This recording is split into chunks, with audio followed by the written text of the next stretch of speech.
زه باید ولاړ شم، زه خپل ځان ته یو خوراکه جوړه کړم. نو نن به زه ستا سره د خپل په خوراکي کې ستا سره بحث وکړم.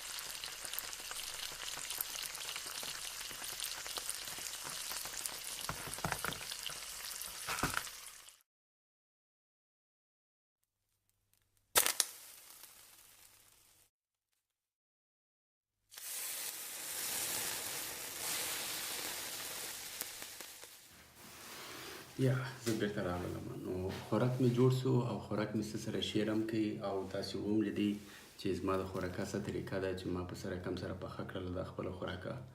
او دا صرف د دې ولاګ د جوړولو صرف وجه د هغه وجه وه چې ما د ځان سره د هغه ویلي وه چې زه باید ستا سره روزانه یو ولاګ جوړوم او ستا سره یې شیروم.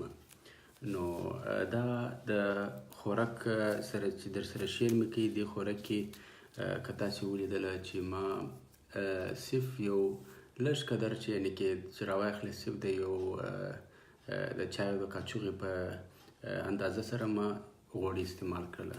یعنې کې هغه دونې کم غوړي وه چې ګر سره په برس باندې ما صرف دا کړایي سره غوړ کړي. او بیا د هغه رقم مثال چې میان مې ور واچوله د هغه بعد مالګه صرف مالګه و، مثال مرچ مې هغه ستا خپله خوښه دی چې هر شی ته پکې اچوې هغه ته هم اچولی سې. خو صرف زما مطلب و په دې ویډیو کې صرف د هغه دی چې دا غوړي چې وه دغه زما ټاپک و.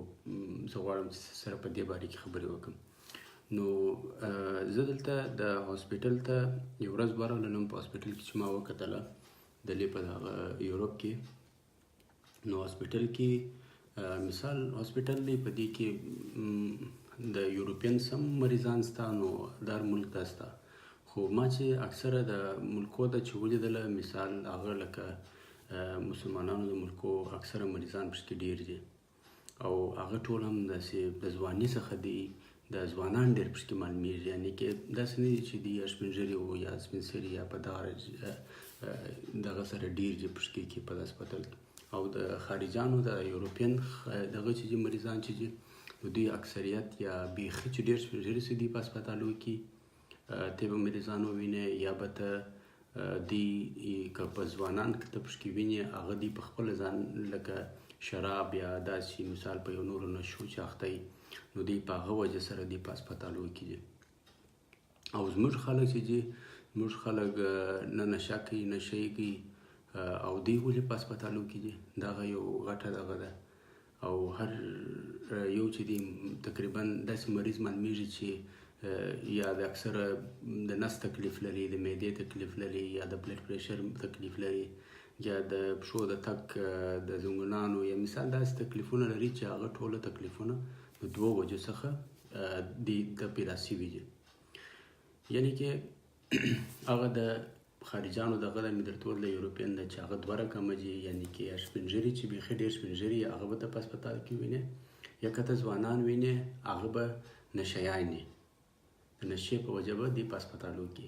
او زموږ خلک چې دي د نشې په وجه نه دي هغه صرف په دوې وجې دي. هغه به په څه وجې دي؟ هغه په دا وجې دي چې یا دوی د جسماني حرکت ډېر کم کوي، یعنې کې حرکت ډېر کم دی د جسماني حرکت. او دویمه وجه دا ده چې زموږ خوراک ډېر خراب خوراک دی. یعنې زموږ خوراک چې دی هیلتي خوراک نه دی، صحتمند خوراک نه دی. هغه داسې دی مثال اوس زموږ داسې خوراکونه چې دي موږ داسې خوراکونو کې هر شی موږ بې اندازې غوړي استعمالوو. یعنې کې موږ ته داسې ګر سره اندازه نشو کولی چې موږ به غوړو یو شی پخولی څوک یې نشي پخولی. نو اوس دغه ویډیو چې ما درته جوړه کړله د هغه ویډیو مطلب هم د هغه مطلب و چې په دې کې ما صرف د یو چای او کاچوغې غوړي پکې استعمال کړله او په دې کې چې تاسو څومره میان وغواړئ ته پکې پخولی څومره ستا په کړایي کې ځایږي.